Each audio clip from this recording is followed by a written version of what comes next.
Hi everyone. I hope this finds you well and safe at home with your families. Where else would you be at this point? But in any event, I know we've all had a little bit of time to adjust to these crazy changes. It's definitely been an interesting week. My body's been screaming for yoga because I've been sitting at my desk on Zoom calls 24/7. It's been brutal. And I think just the general chaos all around us, right? The change in routine, trying to figure out this new normal thing. It's a lot, right? It rests on our shoulders. It weighs us down. There was a good article I read this week about that funny feeling that we're all feeling, that discomfort is really a kind of grief because we're all kind of grieving the normal and what we're used to. Totally get that. I think that resonates with me a lot. So I thought I would just leave a short video for my students and give you a refresher on the Yoga Sutras.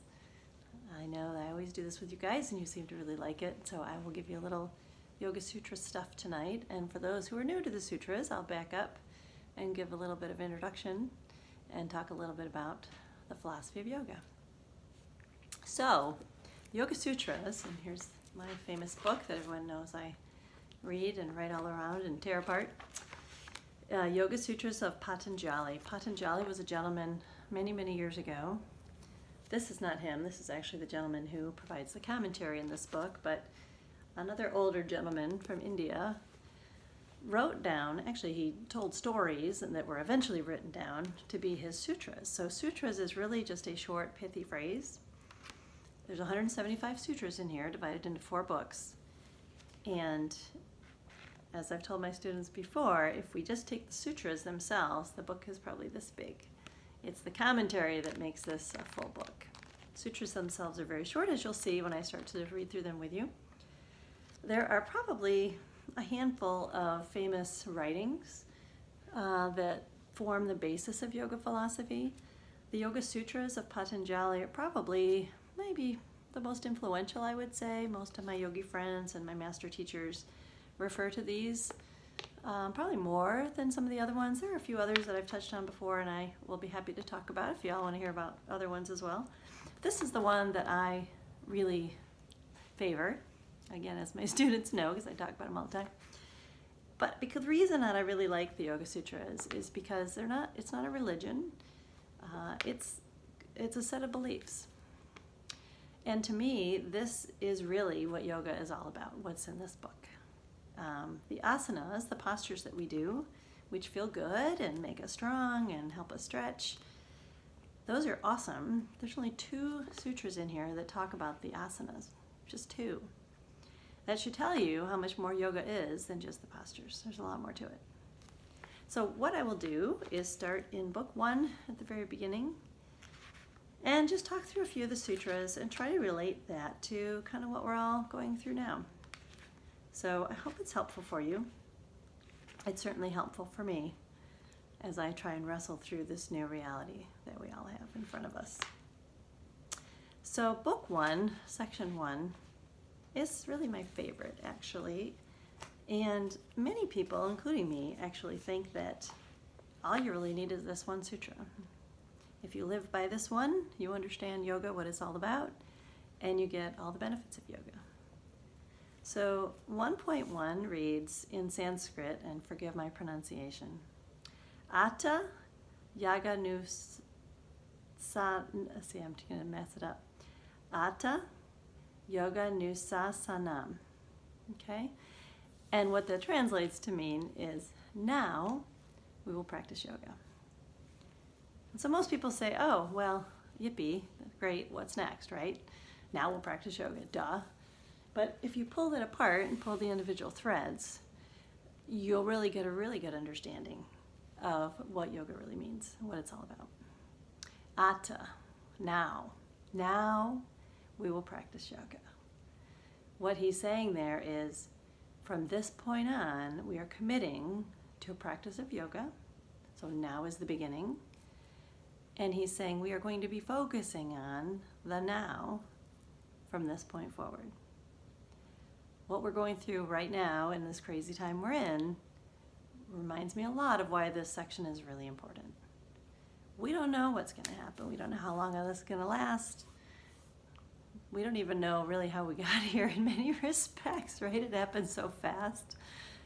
Focus on the now. That's what's important. Spend time with your family. Appreciate this new reality, even though it's different. Find out what's cool about it, right? Whether it's spending that extra time with your family, getting to have breakfast with your family, getting an extra run in during the day, whatever it might be. Focusing on the now. Really, really important. And the rest of the phrase, now we practice yoga. Yoga is a practice, and it's something that continues for your lifetime. A lot of the master teachers I study with, I don't know a single one of them that would say, okay, I'm good, I'm done now. And many of those folks have been practicing for years and years and years. It's a journey. It's 100% a journey. You're starting where you are now, or where you were when you started your journey with yoga, if you've begun your journey already. And you keep going, and it takes you different places. But it will only do that if you really focus on the now at all times, as much as you can, and you commit to a consistent practice of yoga from now on. If you jump in and out of it, you won't get the same value out of it as if you give a consistent commitment to practice yoga from now on. And that's really what 1.1 is all about. Ata, now we will practice yoga. And that means on and off the mat. As I said, the asanas are only 2 of 175 Yoga Sutras. So what happens if you do that, right? If you say, okay, now, from now on, I'm going to commit to the practice of yoga. What do I get for it? What does it mean? If it's not just the postures and the physical piece, then what is it? Well, if you focus on the now and you commit to practicing yoga, which means bringing your mind, your body, and your breath together, that helps your mind to focus, to be more singular, right? Most of us, the first time we try and meditate, even the 100th time we try to meditate, as soon as you close your eyes and you start to say, okay, I'm not going to think about anything, a million thoughts come in and out of your head. Whether it's what you're going to have for dinner, what happened to your kids that day, that person at work that drove you crazy, whatever is going on in your mind will zip in and out of your head. That's just how our brains work. If you really focus on your brain, your breath, your mind, and your body, it helps you to push out the rest. Push out the noise, the things that you don't need. Now, when you pulled up my channel on YouTube, you saw a picture of a lake that was kind of foggy, and there were trees behind it. It looked like a beautiful scene. Well, you really couldn't see a reflection of the trees in the lake, and I picked that picture for a reason. If it's foggy there, you're not going to see a reflection of the trees. You're not going to really know what those trees look like. If there's ripples on the pond, you're not going to really see what those trees look like because it's going to make it blurry in the water, right? But if you calm the waters, move away the fog, you'll get clarity. You'll see those trees. If you focus on the now and you commit to a practice of yoga where you really do focus on the breath, the mind, and the body, you will clear out all the noise, and that will allow you to really clearly see yourself better. And the way I describe it is really seeing yourself, understanding yourself, and most importantly, understanding what's important to you. Who are you? What is at your core? There is a divine, amazing, perfect core inside you that as we grow and go through life and experience different things, a lot of baggage just pours on us, right? We get influenced, we become biased in different ways. That core at our deep center never changes. It's always there. But because of all the noise and because of all the things that we do in life, experiences, etc., if we don't quiet down, we won't be really able to see who we really are. But if you clear out the noise, calm the modifications of the mind through the practice of yoga, you are able to more clearly see who you are, what is important to you, right? See those trees, right? So one of the exercises I gave my students in the fall, and some of you remember this, Sounds a little weird, but find a quiet place in your house, even now with a house full of family. Shoo them out, lock the door to the bedroom or the bathroom, and sit in front of the mirror and just really look at yourself. Really look at yourself. Look in your eyes, just like I'm looking in the camera right now. Feels weird to me because I'm not used to being on camera, but this is the new reality apparently. Really look at yourself. Look at yourself how other people see you. And I want you to think about 5 things that you really think are awesome about yourself. Whether you look at yourself and say, wow, my eyes are really pretty. Or, oh my gosh, I've got a really strong jawline. Or even things that don't relate to your appearance. I'm a really good mother. I'm a super caring person. I'm really loyal. Think of 5 things that are really great about you, because I'm sure there are at least 5. And if you can't think of 5, let me know and I will help you figure out those 5 things. I'm sure it will be very easy for me to do.